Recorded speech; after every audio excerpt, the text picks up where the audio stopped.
Hello, everyone. So, can you all hear me? I just want a quick sound check to confirm that we're all good sound wise.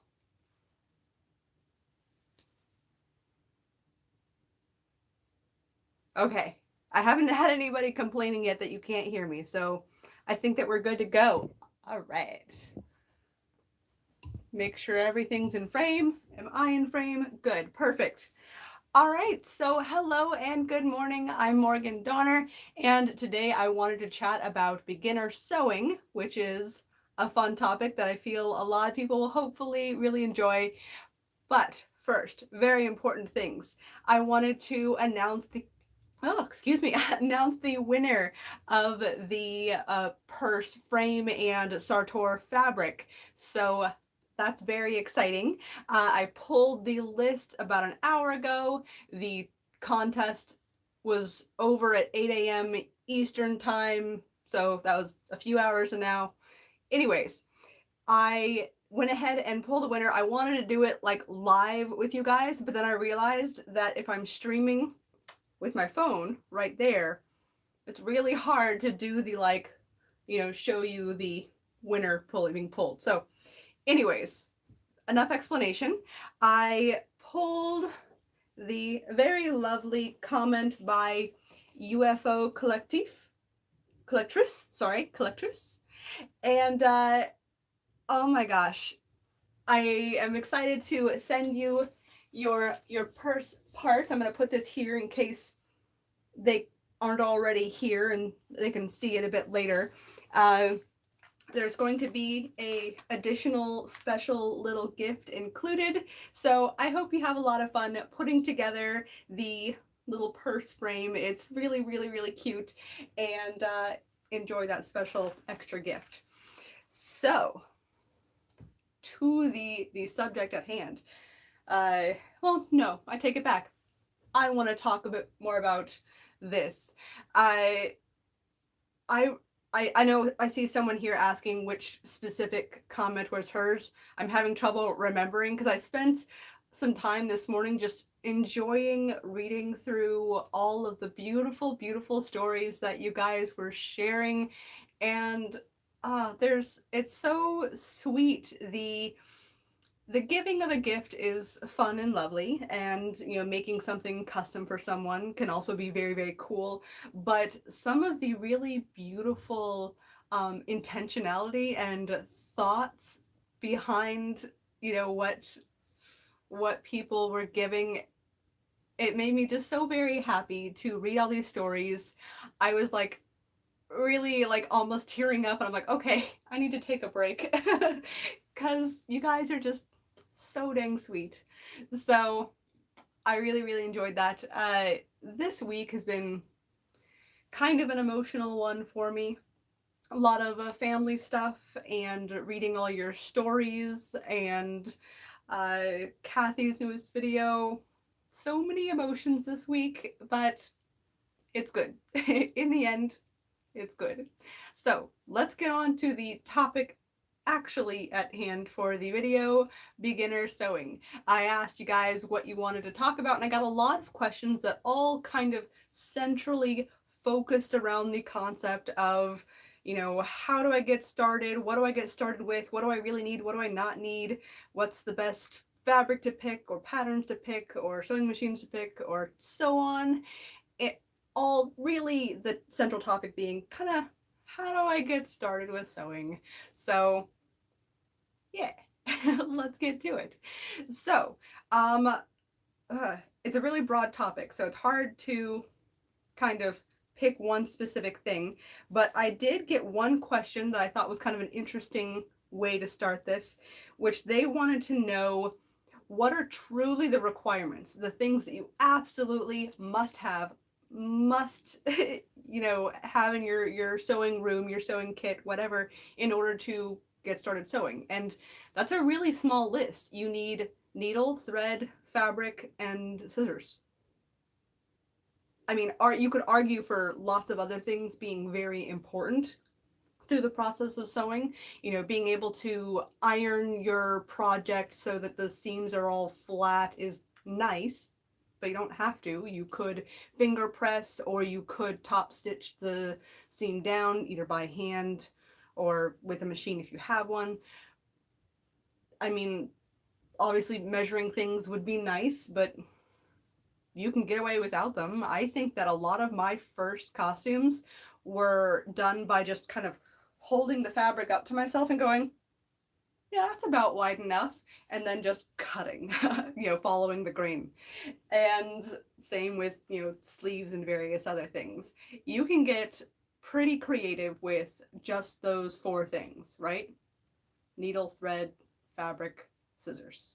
I think you can't get away without one of those unless you go to hot glue, but then is it really sewing anymore? So, uh, yes, those are the absolutely required things, and that's it. More things are great, but that's all you really need to get started. I got a lot of questions about what kind of projects to start, and my personal favorite to recommend is always going to be simple rectangular construction like tunics, shirts, shifts. If you're doing historical sewing, then specifically like a white linen under tunic, which is what you're gonna wear underneath pretty much anything from the past 1,000 years. And so you need one anyway, and it's gonna be underneath. So it's a great item to get a lot of practice on those shifts and shirts and things. So that's kind of always going to be my first recommendation. But okay, let's say that is still just too much. You can't even you need something a little bit simpler than that. Totally understand. So my recommendation then would probably be a small bag. Maybe not fancy purse pattern type stuff, but just a really simple little bag, rectangular construction. Again, just make it like a little rectangle, sew it together if you can, if you have the material slash want to give it a try lining it. It'll give you good experience on sewing something inside out and then flipping it and then sewing something else to it, and so that flips inside it and it ends up lined, and that's beautiful. So I know that sounds really super simple to some people, literally sewing up a rectangle, but I mean, I think that when I was a kid, that was some of my first projects, was sewing like little rectangular bags with no lining because I wasn't fancy, and like pillows, like little completely useless pillows. I don't know why. I sewed a lot of those when I was a kid, and yeah, those are very good, simple projects. If you do feel up to making a rectangular shift to start into the realm of clothing, then you don't need a pattern. It's a great one because, like I said, you can literally just take the fabric and go, okay, it needs to be about this wide to have the shoulder seams here. The length of the sleeves needs to be about here to here. Okay, maybe I'll add a little extra inch or so for seam allowance and turning the hem, things like that. You can get away with really, really simple things. And will it fit perfectly and beautifully? Probably not. But that gives you a good opportunity to learn how to put in gussets to help make parts of your garments a little bit bigger if you need. You can do the gores, which the side of your tunic skirts can be a huge variety of sizes. So they're really, really forgiving, and again, they go underneath your final garments, so they really don't need to be perfect. So that is for sure what I recommend as your kind of beginner starting garments if you're wanting to get started. I saw a comment there that mentioned an apron. Apron's also a pretty good one. That means that you hopefully need to have a use for an apron. I love aprons with historical costumes, so I might have like 10 aprons. I have a lot of them over there in my closet, so they are also very, very good. All right, so fabrics to use. If you're truly just getting started, the best fabric to use is the fabric that you happen to have. I spent years sewing in high school and maybe even early college, stitching with fabric that was given to me, in which case it was whatever the heck it was, or with old sheets and things from the thrift store. I still feel now like that is a good way to begin. You, I feel like your skills when you're first starting are often understandably a little bit weak. So practicing on materials that aren't as precious and hopefully didn't cost you very much is a good way to go. I see a recommendation here for not slippery fabric. I agree. You definitely don't want to be sewing on something that's physically difficult to work with. But hopefully, if you have, a stack of fabric that was given to you from like a neighbor who didn't want it anymore or something, it's probably going to be a lot of quilting fabric, or at least I feel like I was always given tons of like cotton quilting fabric, which is pretty good starting material. Yeah, the best material to use is the material you have. But let's say that you're starting to get a little bit more comfortable. You want to branch out a bit to new material and maybe specifically purchase fabric for a project. Then I'm a really big fan of linen. It's one of my favorite fabrics. I already mentioned it for making the under shirt that you'll need if you're doing historical things. It's great for lining and interlining. Linen is, I think, really nice to sew on. Like, it feels nice, it's tactily satisfying.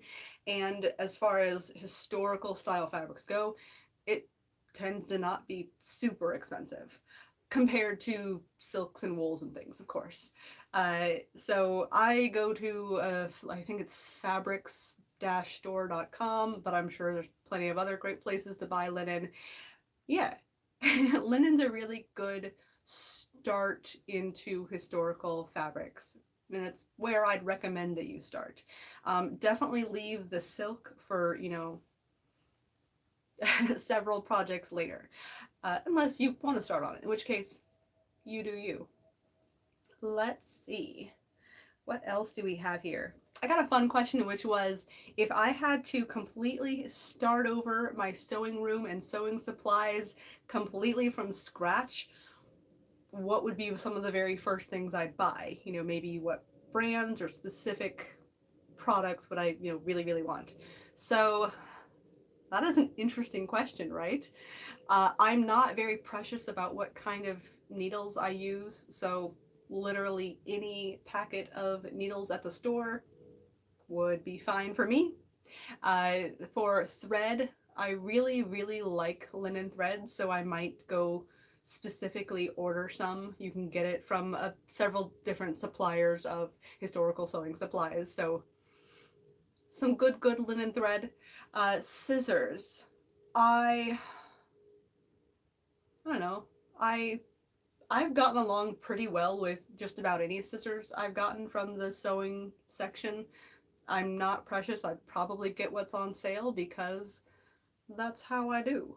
I really feel like your sewing supplies don't need to be fancy or expensive or specific brands or anything like that. Sometimes it's nice to check them out and see if they make a difference. And yes, Ginger scissors are beautiful. I have a couple pair. They are lovely. I have several pairs that are not Gingers that are also just fine. So I tend to be very like kind of, what is that, blase, very, use whatever. It'll be great. So, uh, uh, but if I had to go like beyond basics and just pick a supply, I think it might be, let me go get it, one of these little measuring gauge things. So an actual measuring tape, of course, would be also purchased, but if we're talking specifics, I really, really love these things. I love being able to check, 1/4 of an inch, as I'm like measuring a hem or checking the distance between two pieces of trim and making sure that it's consistent as I go along. I really, really, really love these guys. So I have a couple of them sort of floating around, and if I had to name a specific thing, I like these a lot. All right, someone wanted me to talk for a solid hour about how cute mushrooms are. While very fun, uh, and I do in fact love my mushrooms. I actually got a new book. very cute. But I think that'll be all the mushroom talk for today. Let's see. I did get a lot of questions asking specifically how I got started sewing. How, when, why, where, what, everything related to, how did I, Morgan Donner, start with sewing. And I've mentioned in this video already that I did have a couple small projects as a kid that I did, mostly because my mom liked to sew. She would occasionally make some clothing. I think she made maybe a quilt or two. Yeah, no, she made a few blankets, thinking. And I think as a way to just kind of keep me out of her hair, she would hand me either pieces of her projects, like here's a blanket hem, take out all the pins, because she was one of those people who would sew on the machine and like leave the pins in as you go. So she would hand it to me, little kid Morgan, and have me take out the pins and things like that. So I did get a little bit of kind of practical experience, like seeing it existing as a craft, and I had a couple small project little pillows that are completely useless that I made out of like old t-shirts of mine that didn't fit and stuff like that. So it wasn't until high school where I started doing more garment related things. I had a number of t-shirts that were a little bit big on me, but I really loved the design, and so I wanted to keep them in a way that I could enjoy. And so what I would do is I would cut all the seams of the shirt and re-stitch them so that they, the seam, instead of being way down here, was more up here, and the shirt, instead of being just a giant square on me, had, kind of a built-in curve. Looking back, it's an interesting look because such large shirts are also really long compared to smaller shirts, so I almost had kind of like a t-shirt dress effect going on. I can't say it was a good look, but it was definitely the beginning of me looking at sleeve shapes and body shapes and how those things fit, on the body, right? Yeah.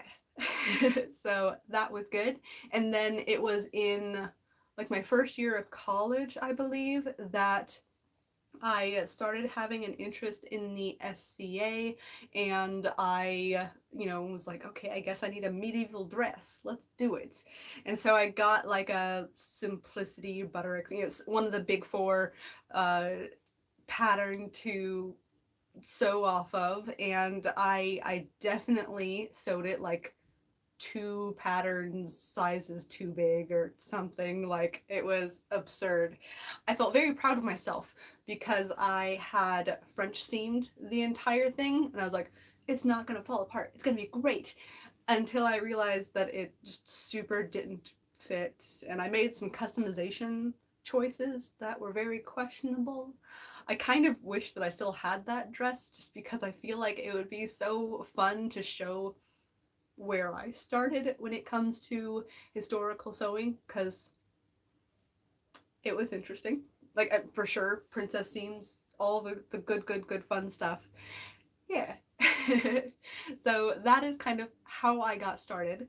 And as I mentioned, that some of my earlier self-made patterns were literally just holding fabric up to myself to see if it fit, and then cut and sew, and it would work, or I would modify it until it worked.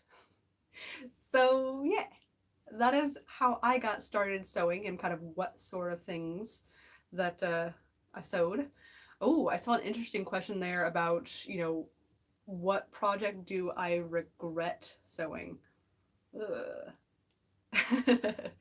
I mean, I guess to some extent that first dress with all the French seams and 2 sizes too big. But I mean, you have to learn from something. Your first few projects, even sometimes a project I do now, can be eh. But that's all part of the journey of getting better and better at any craft, sewing or other. Yeah. Ah, there's lots of comments here, so I do apologize that I'm not able to like individually respond to everything, but that's okay. You guys seem to be having a lot of fun in the chat there. All right. So. Did I have more specifically like beginner questions here?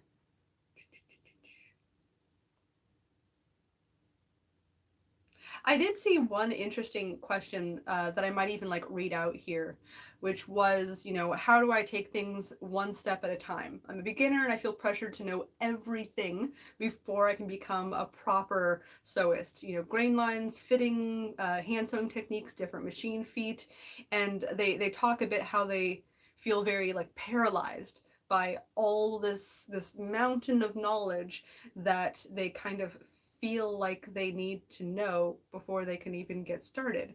And how can you know the thing until you get started? Yes, it is very tricky. And that is exactly how we end up with French seamed dresses that are 2 sizes too big. You know, sometimes you try out a technique and you realize after or even during that, you know, maybe this wasn't exactly the best application of this technique. And the only way you can know that is by doing it to some extent, right? Um, there's some amount of knowledge that you can gain by reading tons and tons of sewing diary construction blogs, watching videos of other people doing things, and listening to their rationale behind why they picked certain techniques or certain materials.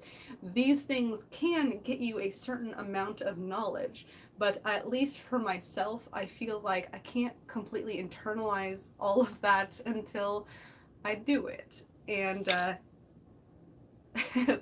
tells me a lot about, you know, how I might implement that technique in the future.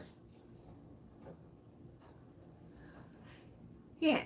So I guess to answer that question, how do you fight that beginner paralysis, that like I can't start until I know more, but I won't know more until I start. As it's going to be the answer that I give for a lot of things that you guys ask, which is just simply start. I know it's tough, but start. Start with whatever materials or tools you have on hand. Don't stress about buying new things to do the thing. Try to do whatever you can with what you have on hand, because that is always going to be a valuable experience that you won't get if you don't do it. So, just start. It's going to be kind of my repeated thing. Yes, just do the thing. Exactly. Let's see. I did get a question about what kind of sewing machine or what kind of sewing machine feet to get. I I use the sewing machine I have. If I had to kind of list features that I feel would be recommended, I mean, really, you can get away with a machine that just has a straight stitch, like a straight stitch and a back stitch, so that you can like lock the thread in place. That's pretty much all you need. Zigzag can be nice if you want to zigzag certain spots. That can be nice. A machine that you can vary the length of your stitch length so that you can do like really big basting stitches. That can be nice. Um, I personally enjoy the fact that my sewing machine has a buttonhole foot. So like that's really kind of the only like special foot that I ever get out and put on my machine because it's handy. Although most of the time I just do my buttonholes by hand because I prefer the look. So I saw a question there that do you even need a sewing machine? No, as we already discussed earlier on in the live stream here, you totally don't need a sewing machine. It's handy, and I absolutely use mine all the time, but you don't need one, right? Yeah. But what kind of sewing machine should you get? The cheapest, easiest one for right now, and then once you have more familiarity with kind of what's important to you in a machine, then upgrade for those specific features. All right. So, what else? What else? Someone very mysterious on Instagram would like me to talk about how much I love Noelle, also known as Costume Drama. So, Noelle, I love you. Yes, it's true. She's very sweet and she makes me happy, and I love watching her vlogs every week, and I'm very sad when she doesn't post one. All right.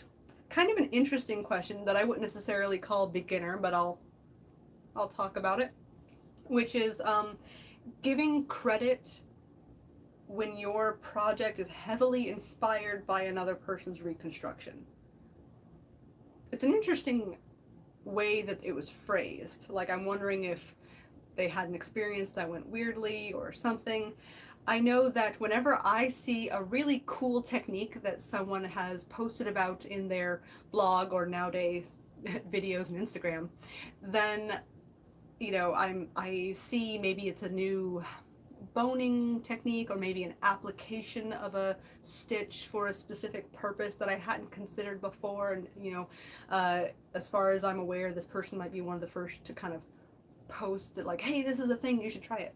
You know, if I then go make a blog about that project, I always, if I can, I shove as many links into my blog posts as I can.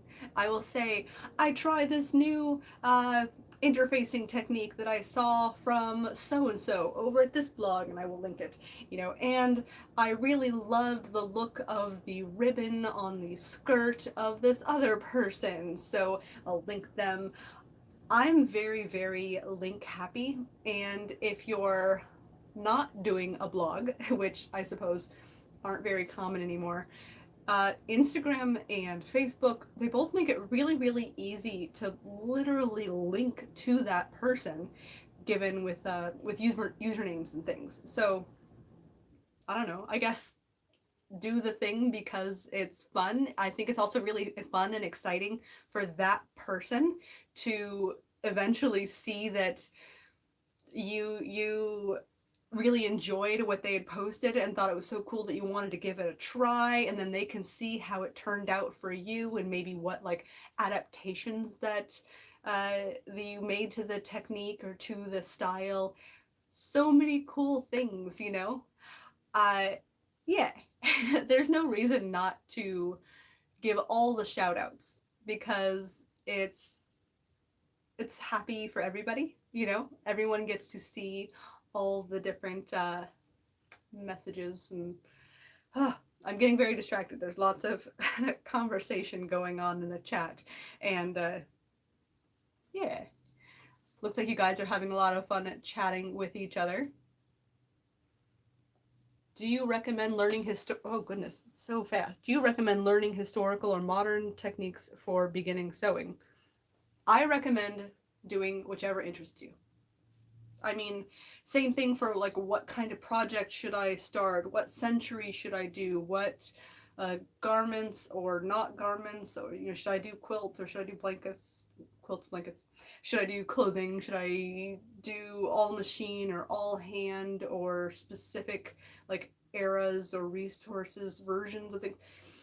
It's all what sounds fun and interesting to you. Sometimes I really, really just want to have a thing, and so I might machine sew it because that's what I want. Sometimes I'm really, really interested in this cool new technique I saw, and so that's what I do on a project because that's what I'm interested in, that specific element. It's all about what you find fun and interesting and engaging. You know what I mean? Uh, yeah. So don't listen to anybody that tells you you must learn how to do machine sewing first, or you must do hand sewing first, or you must do modern first and then go historical, or vice versa, because it shouldn't matter. If you're doing something for fun, for a hobby, you should do the parts of it that are fun and interesting to you. You know what I mean? Yeah. Okay, so let's see. I'm going to branch out a little bit. I got a few questions that are not necessarily super beginner related, which, for example, a lot of folks wanted to know about my upcoming projects, which I think I've hinted at a little bit. So, like, for example, I am soon starting on an 1890s outfit, and that's going to be a lot of fun. I've gotten the corsetry supplies because I want to go ahead and make a new corset for that project first. Because the corset for, like, a lot of, several centuries worth of outfits, stays and then corsets, are such a big shape determiner. That foundation layer is like the foundation of a house. You really need to have that exact shape figured out by having the stays or the corsets made, so that you can then build the bodice and skirts and various things off of that frame. So corset is pretty much my next project plan. I do have a few projects that are still either mostly done or no, mostly done. I have the Greenland or Harjolsnes gown, which also I had a lot of questions asking, how's that going? We haven't seen it in a while. And it's going. I kind of hit a snag. It's a twofold snag, which is the hem of the Harjolsnes gown. It has this really, really cool tablet, like, braiding technique to reinforce the hem. And I have had a lot of fun doing, like, little practice pieces and things on scraps and testing kind of different, how I want the spin to go and how the spacing should go. And it's a little bit tricky from kind of your standard sewing techniques. So that's been fun, but I'm not satisfied yet with my skill at doing that thing. So I kind of set it down for a moment, and then I had several other projects pop up, and now I have this 1890s gown that needs to be done in a few months, which I don't know if you guys have noticed my rate of making things. It's not fast. I do not make things quickly at all. So I think it's really probably for the best if I go ahead and just set that down for a few months and focus on the 1890s gown, since it has a definitive due date, whereas the Greenland gown is whenever I feel like being done with it. So eventually it'll be done, but it's going to be a few months. I also have a pair of shoes that I showed a little bit in my Instagram feeds, and I should be done with them, I think, today. So I'm going to go ahead and get those finished up, do some final video slash photography of the new shoes, and continue editing the video that shows how I made them, and that's going to be a lot of fun. But once I kind of get those things sort of finished, all 1890s for like probably a good 6 months as I make the projects, and then there might be a bit of lag time afterward as I finish up the editing for each one and finally get them posted up for you guys to see.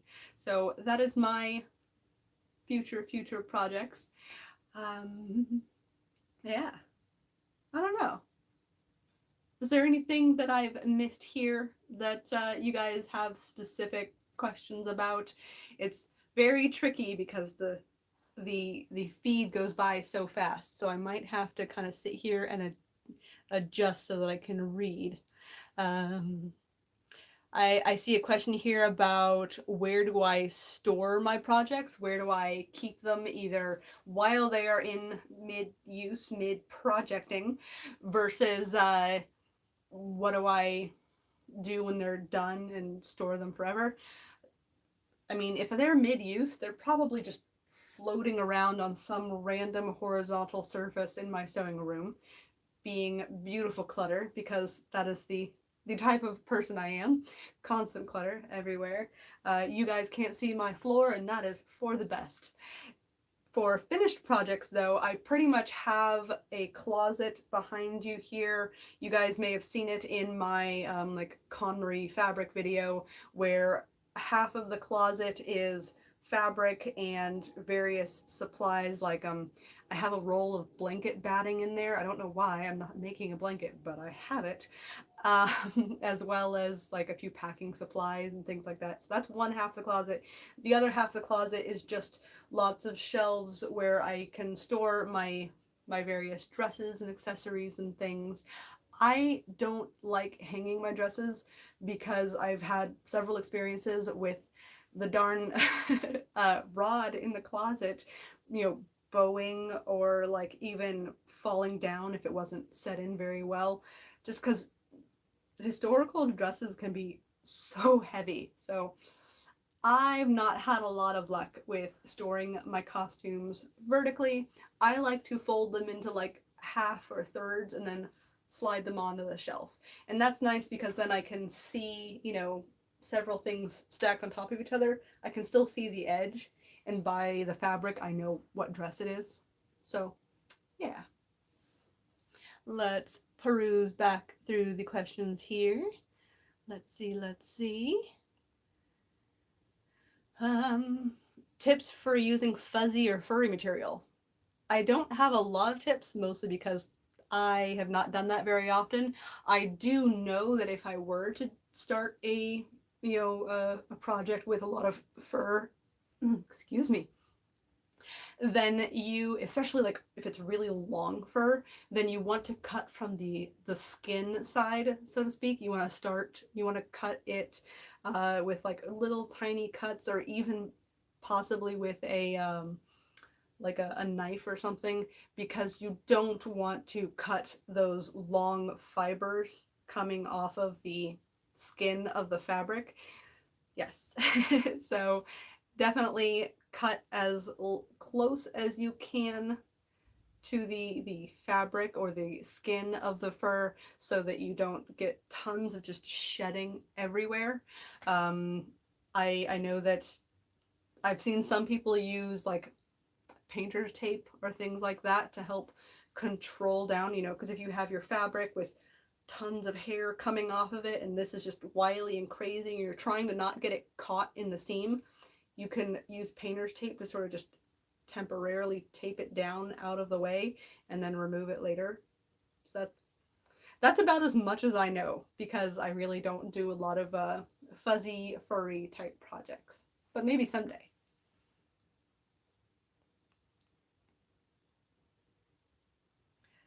What else here?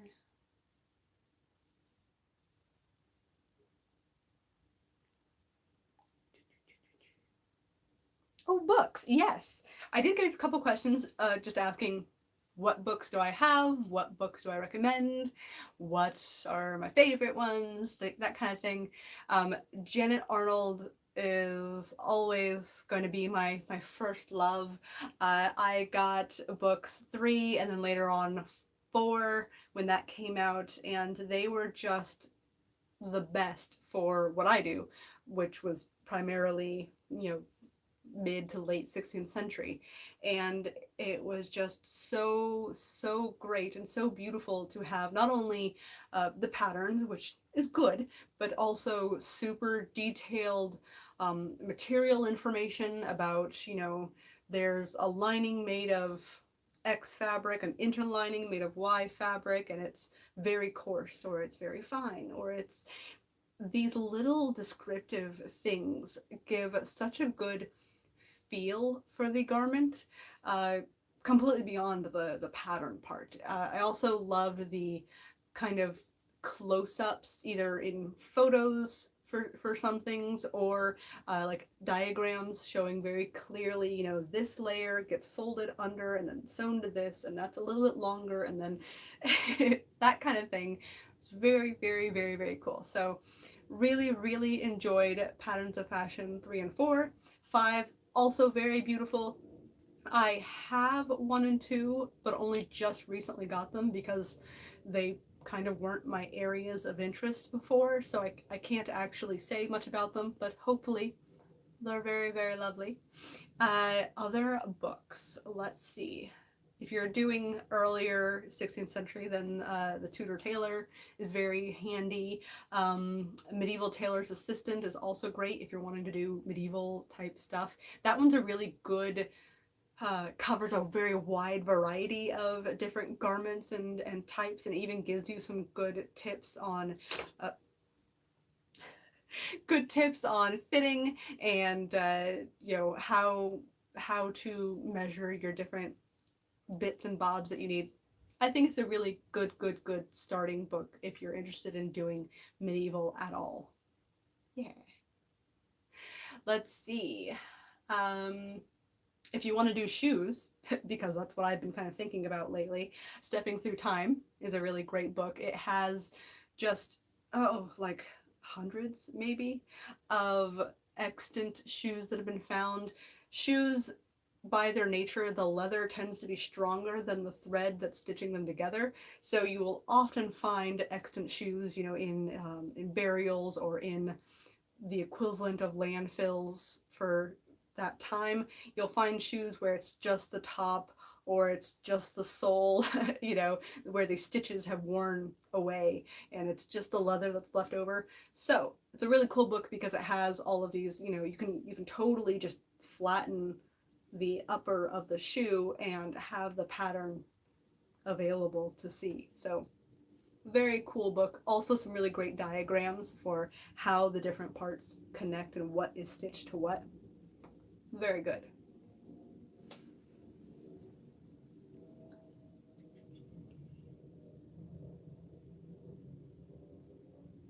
Let's see.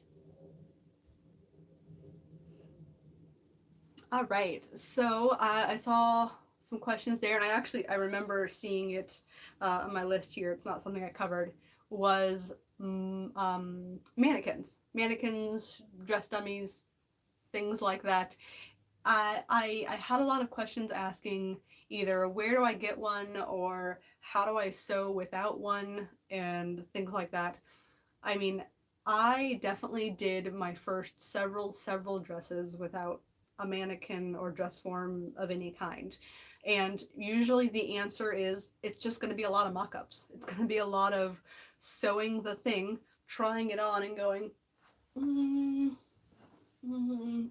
and either actually pinching in parts that need to be pinched in or mentally going, okay, about an inch after the seam I need to adjust it somehow, taking it off, making that minor adjustment, putting it back on, and you are a human dress form. You just, it involves a whole lot of mock-ups and taking the garment on and off and off and on and on and off. Yes.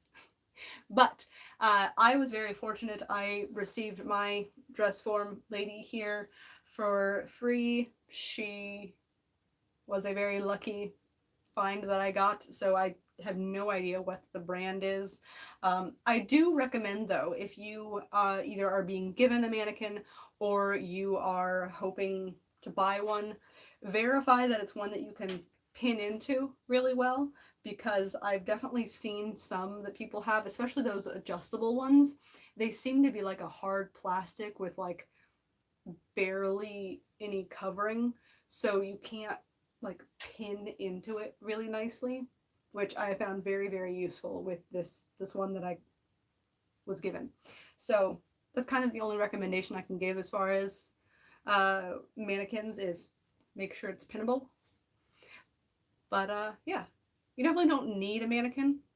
I know I saw one person kind of despairing. They said that it seems like everyone that they see on YouTube is using mannequins, and that's frustrating because they don't have one, and kind of worrying about, how do they sew with this thing that they don't really want to get, because, time and money and space and everything.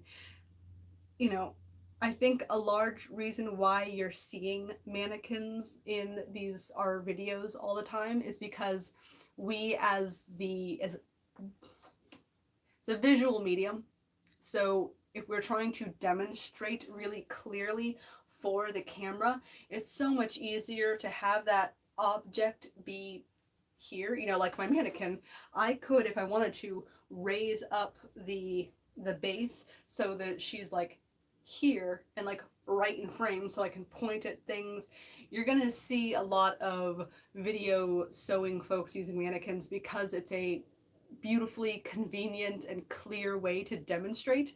So I get how that feels a little bit frustrating and maybe feels like, oh, does that mean I have to have a mannequin? No, you don't. I definitely have tons of projects where the only time I put it on the mannequin is at the end so that I can either take a nice picture of it, like easily without it being on my body, or I'm wanting to show something in a video, like here's the finished project on my mannequin. So you can absolutely get away without using one. Are they handy? Yes, they definitely have their uses, but you can get away without it. All right, what else? How do I store works in progress? I everywhere. Wherever in the room I happen to be, that is where I have tossed my work in progress. I see here that it's hard to drape. That is true. A lot of my earlier garments were, you know, medieval or Renaissance, which it's, you know, after you hit the hip, the widest part of your body, you just keep going straight. So unlike, you know, a lot of different Victorian fashions where you have a lot of, you know, you want to pin it here and then like drape it across, and yeah, that can be very difficult to do on yourself, and you know, handy to have a mannequin for. I agree. But I haven't done a lot of that sewing, so maybe that's why I can have this opinion of, meh, you don't need one. I'm sure though it'll probably be very useful for this upcoming 1890s project. Yeah. Let's see.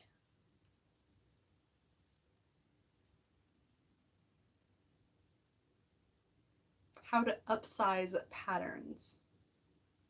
I feel like it's a relatively good beginner project. Let's say you have decided that you really, really want to go ahead and do a historical garment, and you want to do something a little bit more complicated than the rectangular construction that we talked about earlier. Then using one of these books, these books that I mentioned earlier, the Janet Arnold, the Medieval Tailor's Assistant, things like that, you're going to see in the book, you know, pattern shapes that they're recommending or are based off of extant garments. Now, I did do a couple videos showing you mechanically how to make that pattern bigger, like exactly, or at least kind of it as exactly as you can if you tend to make a lot of mistakes. But in truth, especially when I was starting out, I didn't bother doing super like exact, you know, reproducing of shapes, you know, because I knew that it was going to have to be adjusted, you know. If the person has a size 29 waist and 32 bust, that is not going to fit me. No matter how much I make it bigger and smaller this way, there's going to have to be some adjustment this way. So what I've always done for the vast majority of my projects is simply look at these shapes. So sorry. Look at the shape in general. You know, if it's a bodice, you know, it's 1/4 of your body. If you have a front seam and a side seam and a back seam, it's 1/4 of your body. I could look at that and go, okay, measure the bust all the way around, and okay, that needs to be this big to fit me. And then measure on the pattern pieces, measure the waist on all the different pieces and add it up and go, okay, that needs to be about, you know, this big on me.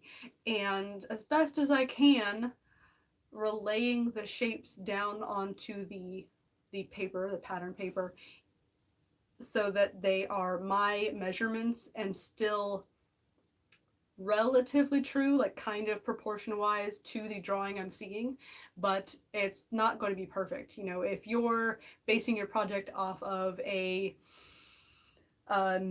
masculine garment built for someone who had like a 40-inch waist, the proportions of that same type of garment but made to fit you are going to be different. That's just the nature of things.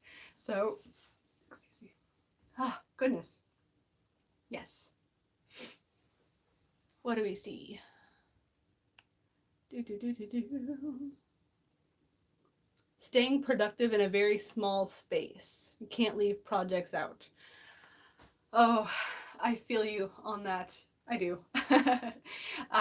One of my first, several of my first sewing spaces were very much, you know, in the living room. My sewing machine was just on a table on the side, like a little, like small table, not a like sewing cutting table, small table.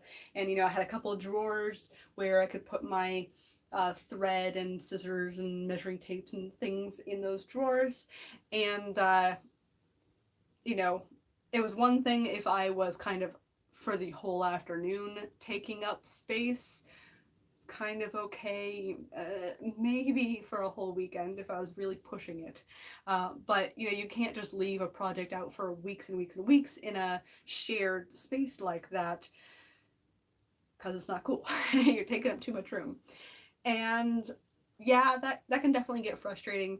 One of the things that I found very useful, if I was being kind of cognizant enough to do it, was getting like a plastic bin or a basket, something that's big enough to hold all of your different pieces. If you are cutting out your lining and your main piece, you know, and I knew that I had to put it away soon, I would pin together parts that I knew, like, okay, next I need to sew this. So I would go ahead and put a couple pins to help me kind of jump start my brain the next time I pull that project back out and, you know, needed to know where the heck to start.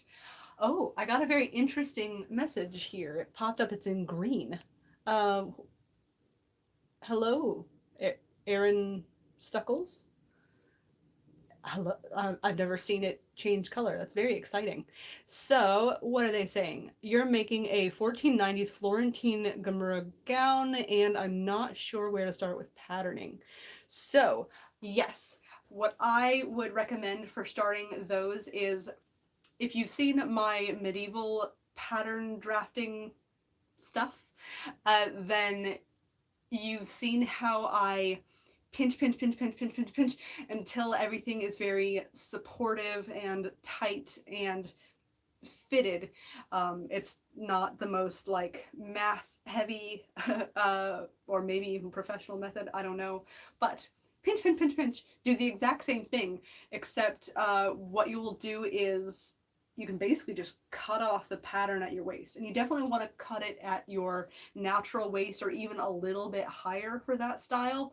I know that there's a general tendency for everyone to make it so that your pattern goes a little bit, everyone wants their waist to be longer, it seems like. It's a common mistake I see. So for that in particular, the 1490s Italian, you're gonna want it to be just a little higher, and the top part, start out with that draping video I did for the medieval kirtle. And once you have it all well fitted, you know, and the neckline's going to be too high and stuff like that, and what you're going to do is, you know, with a friend if you can, but I've also done it by myself, put up the inspiration image that you're basing it off of and draw the neckline on directly on that draping fabric that you're using to match the portrait that you're basing it off of as best as you can. Before you even cut it, I would totally take pictures of yourself, like, you know, kind of stoically standing, take pictures and then put that on the computer and visually, like, side by side compare those two images. I have found that super helpful for a lot of my projects, being able to compare like with like. It's a little bit harder to compare a digital image with like you in the mirror. Like, even if you have your phone with you and you're looking at the mirror, it's just not quite the same. So,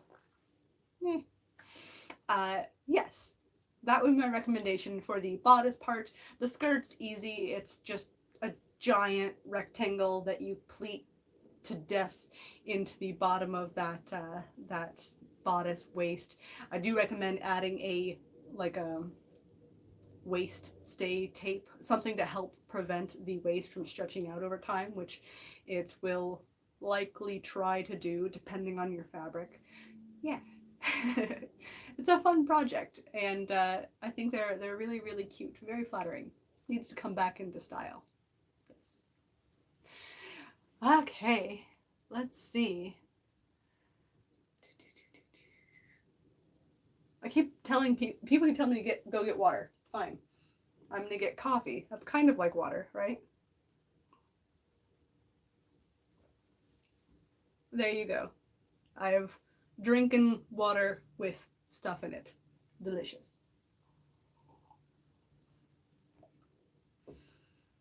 Okay. I keep seeing someone asking about thimble use. Go check out Bernadette's newest video. She talks about thimbles in that one and in several of her earlier videos. For sure, definitely go check those out. I don't have a lot of advice that's any different than what she advises. I guess the only thing that I could add about thimbles is I've also found it really, really handy to use, what are they called? They're like little dots. I got a packet of them once because I like really needed something to help protect my finger through like some tough fabric I had, and I couldn't find a thimble. And I think I was like traveling or mid moving or something like that. Anyways, but there's these little like leather dots with a sticky back that you can get, I think, from the sewing store, and I've actually found those to also be very nice because they stick to your finger, and they stay still, which is fantastic. Thank you, Elizabeth. I'm very glad that you're enjoying the chat. I do feel a little bit like I'm going everywhere with the topic, but hopefully that's helpful. Oh, I see a recommendation for duct tape on your fingers. Yes, I think that would also kind of do the same thing. It would be a little bit less, little slippery, I think, compared to the leather, but I could see how it would still protect, which is nice. Recommendations for cutting fabric without a table from Toxic. Yes, that is something that I had to do again for many, many, many years. It's funny, you guys only see like my sewing history on YouTube, so you've only seen like my last 2 years of production, I guess. So I had so many years and years and years of not having a sewing table at all, not even really a kitchen table, because a lot of the times if you're sewing a dress that's got, a bodice and like a huge skirt and stuff like that, a kitchen table isn't going to do it. So, yep, clear out a space on your floor. If you've got furniture in the way, I would sometimes, if I was like, I'm going to cut out this project today, darn it, then what I would do is go ahead and just move everything out of the way of the room for the day and go for it. I see some comments here about carpet versus no carpet. I have definitely sewn and cut on carpet. It's fine. Be careful that you don't pin and like grab the carpet loops, because that's no good. What else? I saw another colorful question go by from Tawny. Hi there. Have you ever found yourself burnt out from a project halfway through, and how do you remotivate yourself? Yes. So it depends on what is causing the burnout and what is the reason I want to finish that project. So if I have a project for a specific event, like, okay, this needs to be done in a month because I need to match all the other people because we're doing a big group photo or something, right? Maybe you have a reason where you really, really, really want to get that project done for that event, but you're not excited about the next step of your project. Sorry about the garbage truck. So what I would do then is there's a couple things. Maybe I'm stalled out on working on buttonholes or a million eyelets, or something that I feel is tricky and I'm worried about maybe not getting right. Like maybe you need to sew the sleeve head in and you hate sewing sleeves onto the bodices of garments and you just don't want to. Totally understandable. What I do is usually go ahead and either, I'm not going to say either, I'm going to say, usually I go do a mock-up. And I don't mean like a full-on mock-up. Every time I do buttons, hand-sewn buttons on a new garment, I like to take that same fabric, like little cut-offs from the project.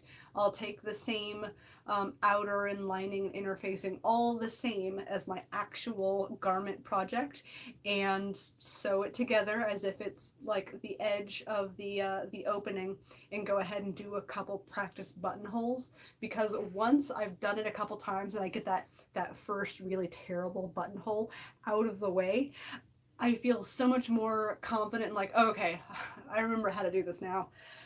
Okay, let's go ahead and do it on the actual thing.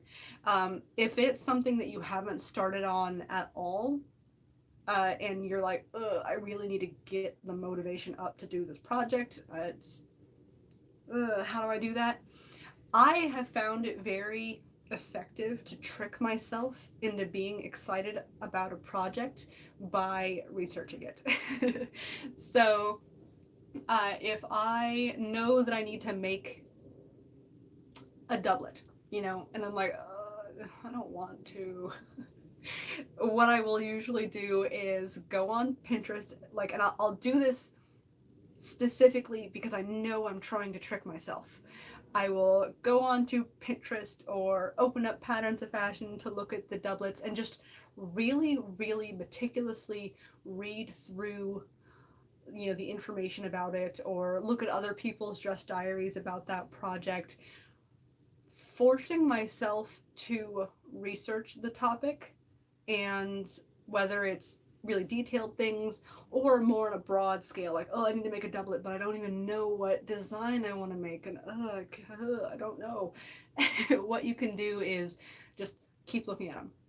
The more you look at the project, look at the items that are similar to the thing you're making, the more it kind of breeds a sort of familiarity with it, and the more you'll start to like notice little trends.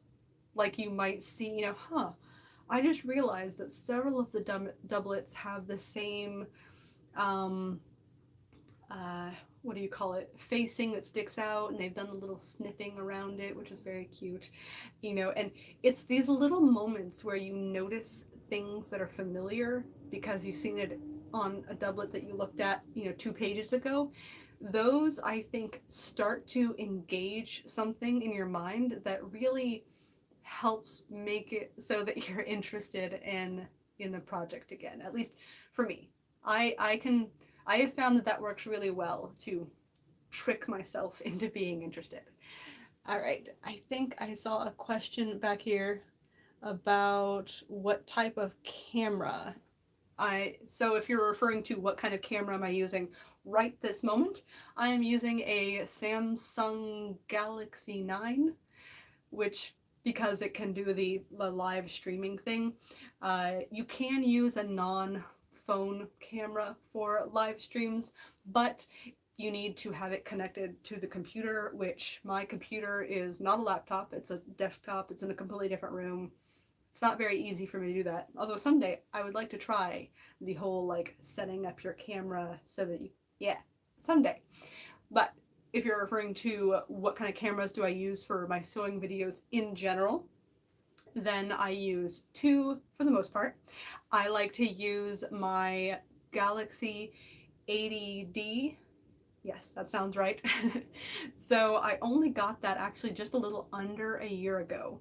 And before that, I was using another DSLR camera that was a bit old, and like the video, the live video feed thing wasn't a flip.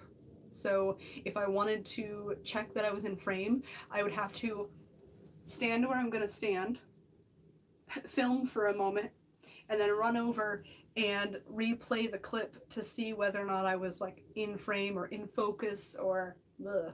So if you are looking at starting sewing, or if you're looking at starting videos about sewing, or any other thing that you want to do videos about, I would say having that flip screen so that you can see yourself and verify that you're in frame and in focus is one of the biggest features that I can just super, super, super, super recommend. Uh, I would love to have a longer conversation someday about how to for videos, because I think it's a fun and interesting topic. I am very, very much still learning it myself. It's been fascinating updating different pieces of equipment and learning. Sometimes it really is like, oh my gosh, this is a complete game changer, and sometimes it ends up not getting used very much at all, which is a bummer. So yeah, someday maybe we'll do another live chat that is a just videos and camera how-to kind of conversation. That could be very fun. Yeah. But we are hitting about an hour, which is, I think, the good length of a live chat. So I'm going to go ahead and finish my coffee and package up the gift for our winner UFO collectress and get that in the mail for you. And then pick up my shoes because they are still away. They needed time to dry on the last because they were still wet. So I need to go pick those up and do some fun videoing and picturing. I'm looking forward to it. So this was really, really fun. Maybe it was a little bit all over the place as far as questions, but I hope you guys had a lot of fun. I know I did, and you guys have a great day.